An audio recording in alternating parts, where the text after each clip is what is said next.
Right, Blighty Boxing with Frank Warren and Queensbury. We're crossing the road for this interview.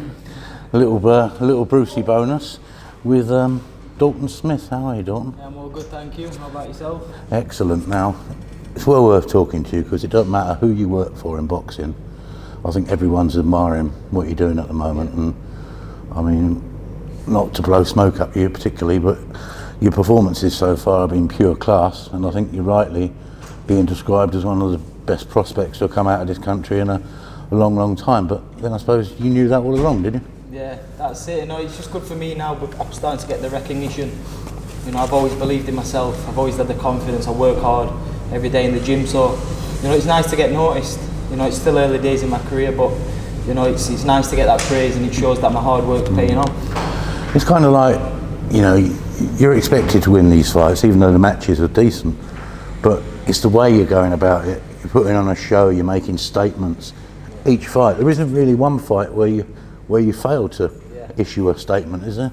That's it, and it's, you know, I'm showing that, you know, I'm not having these fights I'm taking now aren't gimmies. You know, my last fight against Leopard, that was only my 8th fight for the English title. Yeah.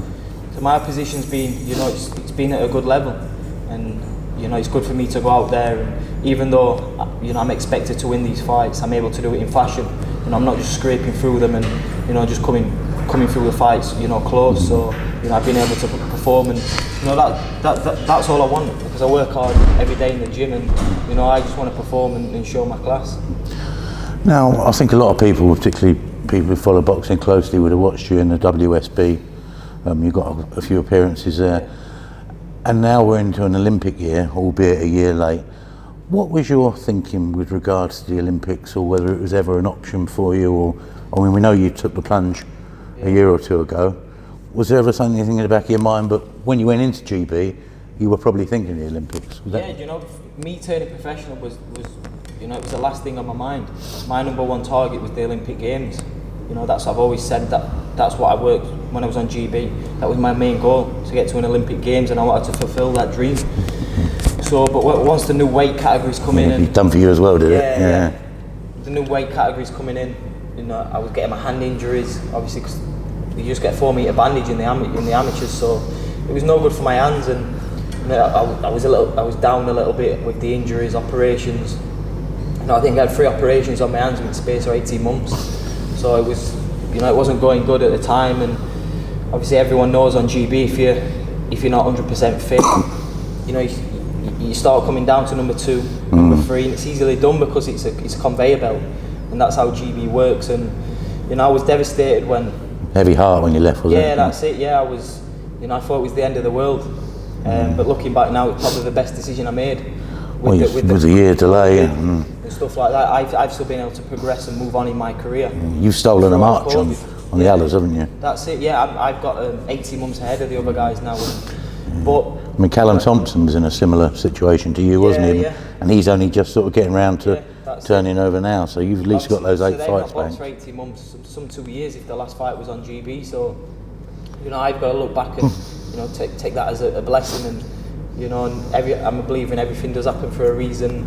And obviously I'll always be gutted, you know, because, you know, I wanted to get an Olympic medal under my belt, you know what I mean? That's what I dreamt of from being a kid, but, you know, I've noticed now, once you turn professional, it's good having an amateur background, but it doesn't mean anything, really, you know.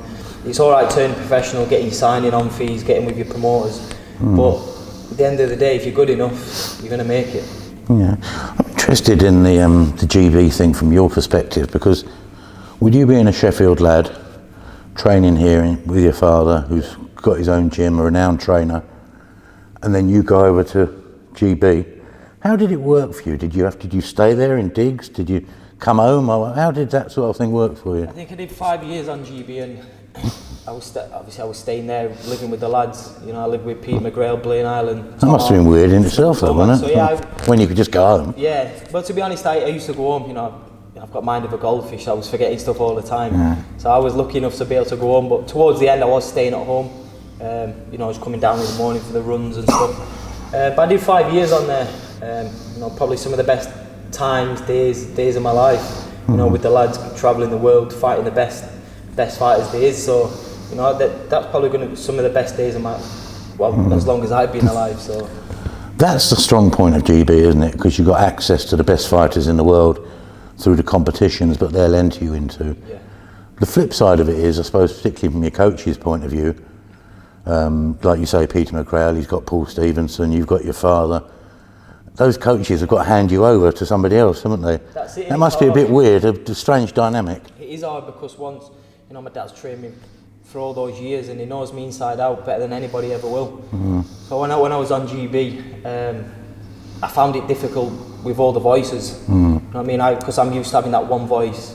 You know, they know my mistakes. And I was getting a bit complacent and I was getting bad habits and stuff. And you know, there were stages through GB where, you know, I probably went backwards. You know, probably through my own fault or my own as well, because I thought I knew best. I thought it was all right. You know, I thought I was progressing, but I wasn't. And once I got back with my dad, you know, he was like, I think I had a couple of losses, and he was like, look, right, you're going to learn the hard way now. You know, your performances aren't being the best. So I was like, you know what, you must be right. You can see something I can't. Did he have to sort of iron you out when he got you back? Yeah, and it was all balancing it, because obviously the great coaches at GB, the world class, you know, there's proof in the pudding, they produce Olympic champions. So I find it was hard because you never had an individual coach with you, you know, where you could work on something. And obviously, you know, It's kind of a one-size-fits-all. In boxing, it takes time to learn things. Yeah. So I think it was hard because I never had that one coach where, you know, was working on things and was saying this was right, this was wrong. So I probably found it hard where you had so many voices, you didn't have that one coach who understood you. So, but you know, it's got me to the position I'm at now. You know, I get on with all the coaches. You know, I did 5 years with them, like I said, travelling the world. Do you go out ever sparring still? To be honest, I've not been up since I left. I think it was nice just to get away a little bit. I did 5 years on there. It's a long time, that. It's a long time. Especially, I was the lucky one because I was still at home. So, you know, for the other lads, we're travelling all across the country for it. You know, it's hard, but you know, there's times where I do miss it. You know, I had some of the best laughs, best days of my life. So, but no, GB, definitely a big part of my career. So your dad, Grant, was a renowned amateur coach. Yeah. Now, when they changed the rules allowing amateur coaches to become professional coaches, he took up the option, and I think probably Sonny was kind of behind that, you know, because he trained him as an amateur. Yeah. Do you think, had it not been for Sonny, do you think he would have waited for you and then changed over, or how do you think it would have worked? You know, it's hard Or to had say. it just been you, would he have stayed as an amateur? I don't know. No, I think he always knew he was going to go full time. It was just hard for him to make that plunge. You know, I was a kitchen fitter at the time, earning good money. So, you know, he always says, "Look, I want to become full time, but I've got bills, I've got mortgages to pay. I've got to make sure I'm getting the money." I just said, "Look, Dad," I said, "go full time. If it works, it works. If it doesn't, you can always go back to kitchen fitting. You know, that's always going to be there." And you know, must have been three and a half years ago, he went full time. How long have you had this place? Still, I think we've been in this place for about 5 years now. Yeah. So I'd say it's got to be around 3.5, 4 years. He's been full time and it's paying off for him. So you know, he's happy. And So when you was up at, I was going to say Sheffield, but when you was up at GB, you must have been quite keen to get back to here and start working out your own it's hard gym. as well, because I do 5 days at GB. You know, it's hard training. And then my dad had wanted me in on the weekend, so we could work on stuff. So you know, You had a lot of voices you had, didn't you? Yeah, and it was tiring. So you know, it was just good once I left GB. Then I could, you know, get the relationship back with my dad, get the bond what we had, and you know, get back to how we used to be. When your dad took your weekends, was he training you as a pro or as an amateur? Amateur. He was training me as amateur. Yeah. When I turned professional, it all happened so fast. Because I either brought the new rules in, then my hand injuries, and then I was tied into my contract with GB. So I had to wait. It's a long cycle, It's a long cycle, so I had to wait a little bit with that, and then, you know, we signed with Matt Troom and, you know, had his debut, but that I think that must have took 5-6 months to do. That 5 years, sort of not essentially away from Grant, your dad, in a boxing sense. Do you think if you hadn't had that 5 years, it might have all got a bit intense by now? Because you'd have been just literally together all the time, wouldn't you? You know, I'm a big believer in don't fix something if it's not broken. You know, and I'm at a stage now where I've dreamt to be, and that's all through my dad and GB. So, you know, I wouldn't change anything, you know, because I'm in the position I've always wanted to be in. So, you know, it's working. Me and my dad, we're working good. Are you two ever able to put boxing on the sideboard? No, it's hard. I think my dad likes to think he can, but we never do. I mean, over Sunday dinner, it's always going to come back round. I'd never change it, but the relationship with me and my dad is, it's a boxer coach, you know, it's boxing, and you know, I think he sometimes thinks he can, you know, separate the father-coach relationship, but you know, it's hard, and I think it will not be hard to change that now. I remember that little, I was going to say prank or stunt you pulled a weigh-in or something a couple of years ago, where your dad wasn't there, he was busy with another fighter or something, and you made out you'd had a row or something. Yeah, to be honest, people fell for it, didn't they? They believed it. Oh, everyone, I was getting, the phone was going mad. There was like, oh, have you split up with your dad? What's happening with you and your dad? And I didn't say anything. I wanted my dad to, like, someone was going to send a link to him and say, oh, your adult's left you, what's happening?